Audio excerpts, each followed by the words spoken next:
الرجال قوامون علی النساء بما فضل اللہ بعضهم علی بعض وبما انفقوا من اموالهم. مرد عورتوں پر قوام ہے اس بنا پر کہ اللہ نے ان میں سے ایک کو دوسرے پر فضیلت دی ہے، اور اس بنا پر کہ مرد اپنے مال خرچ کرتے ہیں. گھر کے ایک چھوٹے سے ادارے میں، ایک چھوٹی سی دنیا میں اللہ سبحانہ وتعالی نے مرد کو ذمہ دار بنایا ہے، مینیجر بنایا ہے.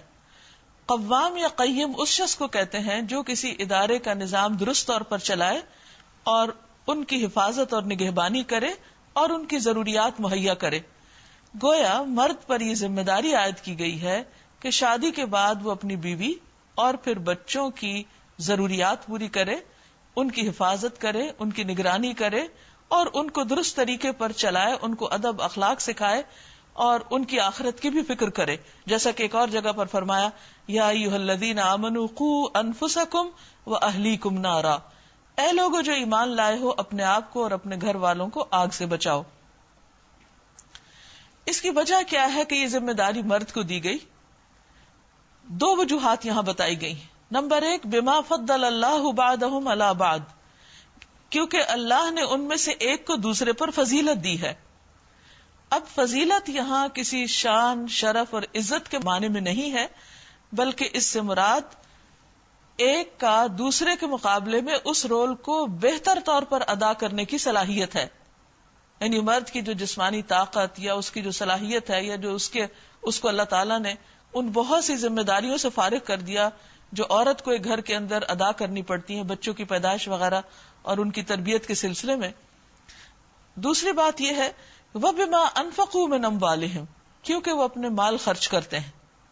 بعض اوقات ایسا ہوتا ہے کہ مرد کے پاس جاب نہیں ہوتی اور عورت کے پاس ہوتی ہے، یا وہ کمائی کر رہی ہوتی ہے، تو کیا اس سے یہ لازم آتا ہے کہ مرد کی قوامیت کا جو رول ہے وہ بھی عورت کو دے دیا جائے؟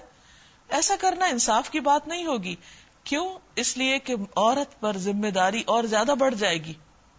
پہلے وہ ایک ذمہ داری جو مرد کو ادا کرنی چاہیے تھی وہ ادا کر رہی ہے، اور اگر قوام ہونے کی بھی اس کو ذمہ داری دے دی گئی تو اس پر بہت بڑا بوجھ پڑ جائے گا. چونکہ مرد کو قوام صرف مال خرچ کرنے کی بنا پہ نہیں بنایا گیا، دوسری وجہ بھی اس میں موجود ہے کہ وہ اس ذمہ داری کو اپنی مخصوص جسمانی طاقت، قوت اور حالات کی وجہ سے بہتر طور پر نبھا سکتے ہیں. مثلا گھر کو لک آفٹر کرنے میں یا پروٹیکٹ کرنے میں. تو آپ دیکھیے کہ عورت فطری طور پر کمزور ہوتی ہے، جسمانی طور پر بھی کمزور ہوتی ہے، وہ اس طرح فیملی کو، خاندان کو پروٹیکٹ نہیں کر سکتی جس طرح ایک مرد کر سکتا ہے. اور اس کا مظاہرہ ہم عام طور پر دیکھتے ہیں کہ چھوٹی چھوٹی چیزوں سے ہم خواتین گھبرا جاتے ہیں. دوسری طرف عورت کا جو رول ہے گھر کی دنیا میں وہ کیا ہے؟ فالصالحات قانتات، نیک عورتیں فرما بردار ہوتی ہیں. لیکن یہ فرما برداری غیر مشروط نہیں، یہ مشروط ہے. ان چیزوں میں فرما برداری جو اللہ کے حکم کے مطابق ہیں. ایسا نہیں کہ اگر ایک شوہر اپنی بیوی کو کہے کہ نماز نہیں پڑھو، یا کوئی اور غلط کام یا حرام کام کرنے کے لیے کہے، ناجائز کام کرنے کے لیے اکسائے، تو اس میں بھی اس کی بات مانے. یہ اس آیت کا مطلب نہیں ہے. اس کا مطلب یہ ہے کہ اللہ سبحانہ وتعالیٰ کے حکم کے مطابق ایک عورت کو شوہر کی بات ماننی چاہیے. کیونکہ اگر کسی کو ایک اتھارٹیٹو رول دیا جاتا ہے اور اس کے جو سبارڈینیٹس ہیں وہ اس کی بات ہی نہیں مانتے تو نظام کیسے چل سکتا ہے؟ اور پھر دوسری بات فرمائی حافظات للغیب بما حفظ اللہ، کہ نیک عورتیں مردوں کے پیچھے اللہ کی حفاظت اور نگرانی میں ان کے حقوق کی حفاظت کرتی ہیں. نبی صلی اللہ علیہ وسلم نے فرمایا بہترین بیوی وہ ہے جب تم اسے دیکھو تو تمہارا جی خوش ہو جائے، جب تم اسے کسی بات کا حکم دو تو وہ اطاعت کرے، جب تم گھر میں نہ ہو تو وہ تمہارے پیچھے تمہارے مال اور اپنے نفس کی حفاظت کرے. یعنی دو بڑی ذمہ داریاں ہیں، مال کی حفاظت اور نفس کی حفاظت. اس کے علاوہ شوہر بیوی کے بیچ میں جو راز ہیں یا باتیں ہیں تو وہ گھر کی باتیں باہر جا کر نہ کرے، کیونکہ اس سے فتنہ فساد پھیلتا ہے، باہم اعتماد پہ زد پڑتی ہے. عبداللہ بن عمرو رضی اللہ عنہ بیان کرتے ہیں کہ رسول اللہ صلی اللہ علیہ وسلم نے فرمایا اللہ تعالیٰ اس عورت کی طرف نہیں دیکھتا جو اپنے خاوند کی شکر گزار نہیں ہوتی، حالانکہ وہ اس سے بے نیاز نہیں ہو سکتی. واللاتی تخافون نشوزہن، اور وہ عورتیں جن کے نشوز سے تم ڈرتے ہو، یعنی ان کی سرکشی سے ڈرتے ہو، یعنی وہ شوہر کی بات نہیں مانتی یا اس کا خاص حق نہیں دیتی، تو ایسی صورت میں گھر کا نظام نہیں چل سکتا. اس کی اصلاح کی ضرورت ہے. یہ اصلاح کیسے ہوگی؟ اس کے 3 سٹیپس بتائے گئے ہیں. نمبر 1 فَعِظُوهُنَّ، تم ان کو سمجھاؤ. یہاں واز کا لفظ استعمال ہوا. واز کہتے ہیں اس نصیحت کو یا نصیحت کے اس طریقے کو جو دل پہ اثر کر جائے. یعنی مرد کی ذمہ داری یہ ہے کہ بیوی کی طرف سے اگر بے رخی کا رویہ آ رہا ہے یا ضد اور سرکشی کا آ رہا ہے یا کوئی بات ماننے کو تیار نہیں ہے تو اس صورت میں ایک دم وہ بھی موڈ آف نہ کر لے، کیونکہ اگر دونوں طرف سے کمیونیکیشن ختم ہو جائے گی تو معاملہ خراب ہو جائے گا، زیادہ بڑھ جائے گا. تو اس لیے مرد چونکہ قوام ہے، اس کو دل بڑا کرنا ہوگا. وہ پیار سے، محبت سے، ہمدردی سے، خیرخواہی سے، رقت سے، دل کو چھو جانے والی بات کر کے عورت کے دل کو نرم کرے اور اس کو اس کی ذمہ داری کا احساس دلائے. لیکن اگر عورت اس پیار محبت کو نہ سمجھے، اس نصیحت کو نہ سمجھے، تو دوسرا سٹیپ بتایا گیا وَاهْجُرُوهُنَّ فِي الْمَضَاجِعِ، کہ انہیں خواب گاہوں میں علیحدہ کر دو، کیونکہ عورت کے لیے شوہر کی بے رخی بہت بھاری ہوتی ہے. اس لیے اللہ سبحانہ وتعالیٰ جو کہ ہماری نفسیات کو، ہماری ضروریات کو ہم سے زیادہ جانتا ہے، اسی نے یہ طریقہ سکھایا ہے کہ ان سے تم علیحدہ ہو جاؤ. اب اگر کوئی عورت اتنی سنگ دل ہو چکی ہے کہ اسے اپنے گھر کی پرواہ نہیں، شوہر کی پرواہ نہیں، مرد کی بے رخی کی بھی پرواہ نہیں، تو پھر اس کو چھوڑ نہیں دیا جائے گا. پھر بھی مزید کوشش کی جائے گی کہ گھر کی فضا کے اندر ایک ہمدردی اور ایک خیرخواہی کی فضا جنم لے، کیونکہ شوہر اور بیوی کے اچھے تعلقات پوری نسلوں پر اثر انداز ہوتے ہیں. تو تیسرے درجے میں فرمایا ان کو مارو. اب جو مارنے کی بات ہوتی ہے تو یہ سمجھا جاتا ہے کہ جیسے بے محابہ جو جی چاہے مارو، جیسے جی چاہے مارو، جیسے کسی جانور کو مارنے کی بات ہے، ایسی ہرگز نہیں. نبی صلی اللہ علیہ وسلم نے اس کے بارے میں جو وضاحت کی ہے وہ یہ کہ جیسے ایک مسواک ہوتا ہے. تو یہ صرف ایک احساس جگانے کے لیے، عورت کو اس غفلت سے نکالنے کے لیے، اس ضد سے نکالنے کے لیے نبی صلی اللہ علیہ وسلم نے کبھی بھی کسی عورت پہ ہاتھ نہیں اٹھایا. اسی طرح صحابہ کرام کے بارے میں یہ نہیں ملتا کہ وہ اپنی بیویوں کو مارتے تھے. یہ تو صرف ایک آخری درجے کا حل بتایا گیا ہے تاکہ گھر ٹوٹنے نہ پائے. پھر فرمایا فَإِنْ أَطَعْنَكُمْ، اگر وہ تمہاری اطاعت کریں، بات مان لیں، فَلَا تَبْغُوا عَلَيْهِنَّ سَبِيلًا، تو تم خواہ ان پر دست درازی کے لیے بہانے تلاش مت کرو. ان اللہ کان علیا کبیرا، یاد رکھو، یقین مانو، اوپر اللہ موجود ہے جو بڑا اور بالا تر ہے. بعض اوقات عورت کی پوزیشن کمزور ہوتی ہے، فیملی بیک گراؤنڈ کمزور ہوتا ہے، تو اس صورت میں مرد کو موقع مل جاتا ہے کہ بیوی کو جیسے چاہے ڈرائے، دھمکائے، دبائے، کیونکہ وہ بیچاری اپنے حقوق کے لیے کچھ نہیں کر سکتی. تو اللہ سبحانہ وتعالیٰ نے فرمایا یاد رکھو کہ تم آج یہ سب کر رہے ہو، تمہارے اوپر ایک رب بھی ہے جو علی کبیر ہے. اللہ تعالیٰ کی یہ 2 صفات یہاں ذکر ہوئی ہیں کہ تم اللہ کی بڑائی کو یاد رکھو، وہ پوچھنے والا موجود ہے. اس لیے کوئی شخص کسی پر ظلم نہ کرے، خواہ وہ اس پر کتنا بھی بڑا اختیار کیوں نہ رکھتا ہو. وَإِنْ خِفْتُمْ شِقَاقَ بَيْنِهِمَا، اور اگر تم لوگوں کو کہیں میاں اور بیوی کے تعلقات بگڑ جانے کا اندیشہ ہو، یعنی ساری تدبیریں ہو چکی لیکن کوئی بات بنتی نہیں، اور اب لڑائی جھگڑے فساد بہت بڑھ چکے ہیں کہ میاں بیوی آپس میں ایک دوسرے کے ساتھ مل کے خود اپنے گھر کے اندر نہیں سلجھا سکتے، تو نیکسٹ سٹیپ کیا ہے؟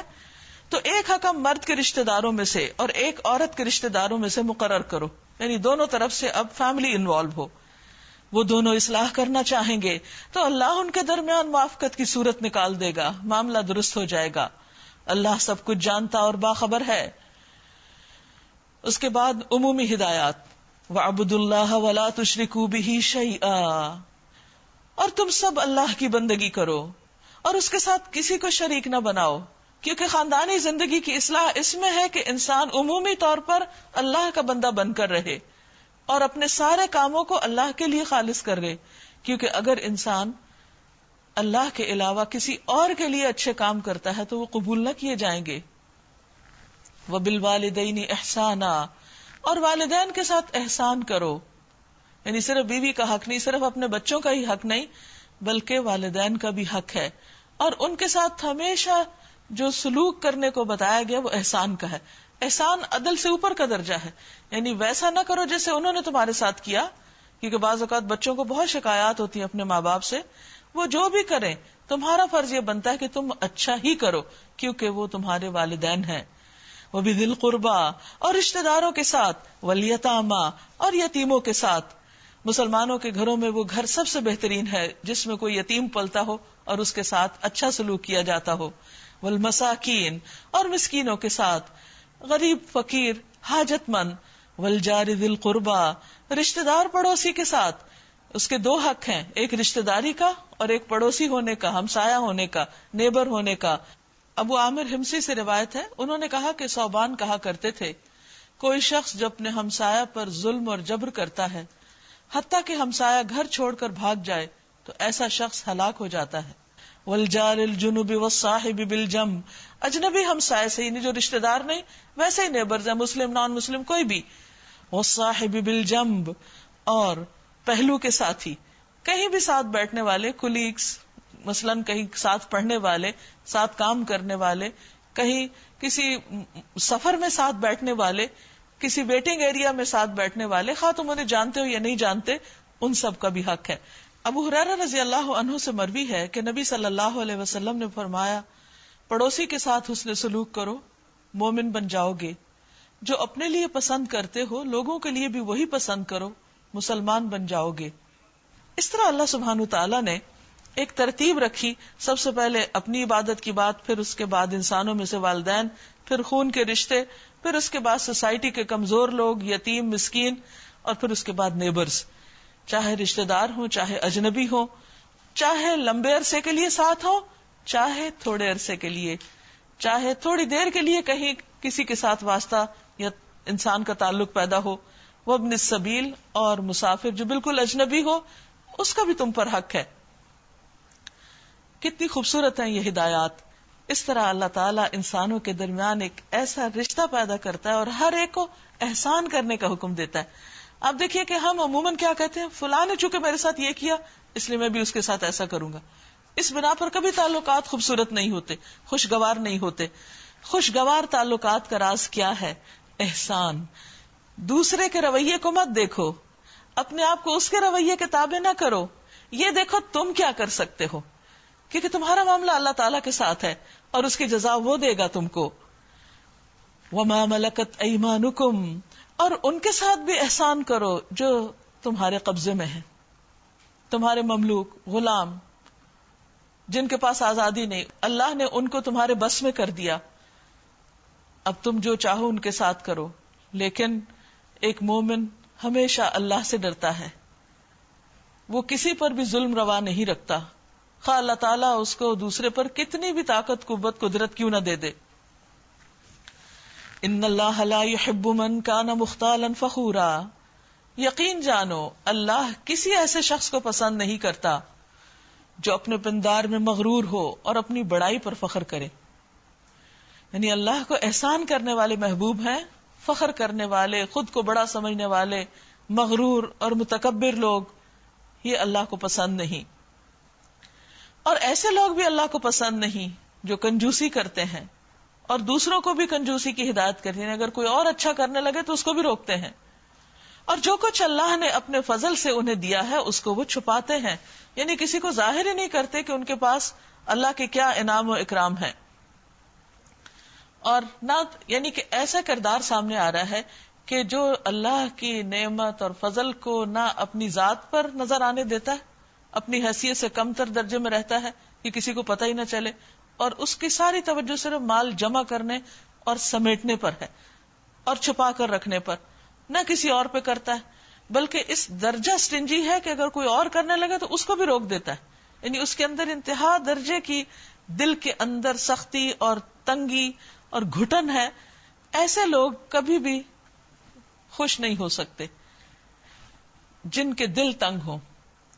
انسانوں کے ساتھ اچھے تعلقات کا راز اس میں ہے کہ انسان ان کے لیے بھلائی سوچے، ایک دوسرے کے لیے، دوسرا پہلے کے لیے، اور ہر ایک احسان کے درجے میں جیے، نہ کہ اللہ کی نعمتوں کو چھپا کر اور اللہ کے فضل کو صرف چند چیزوں تک محدود کر کے. اور وہ بھی کیا کہ انسان اپنا سارا مال یا تو بینک کے اندر رکھ دے یا کہیں زمین میں کھود کے خزانے دفن کر دے، تو پھر وہ فائدہ زمین کو ہوگا یا بینک کے لاکر کو ہوگا، انسانوں کو نہیں ہوگا، خود اس کے اپنے آپ کو بھی نہیں ہوگا. وَأَعْتَدْنَا لِلْكَافِرِينَ عَذَابًا مُهِينًا. اب یہاں ایک دم کافرین کی بات آ گئی. یہاں مراد ہے ناشکرے لوگ کہ جو اللہ کی نعمتوں کو نہ استعمال کرتے ہیں اور نہ اس کا اظہار کرتے ہیں اور نہ دوسروں پہ خرچ کرتے ہیں. ایسے لوگ پھر مصیبتوں سے نکل نہیں پاتے، وہ مصیبتوں میں ہی گھرے رہتے ہیں. ان کے لیے رسوا کن عذاب ہے، یعنی دنیا کے اندر بھی ان کی کوئی عزت نہیں، ان کا کوئی مقام نہیں، کسی کے دل میں ان کے لیے کوئی جگہ نہیں.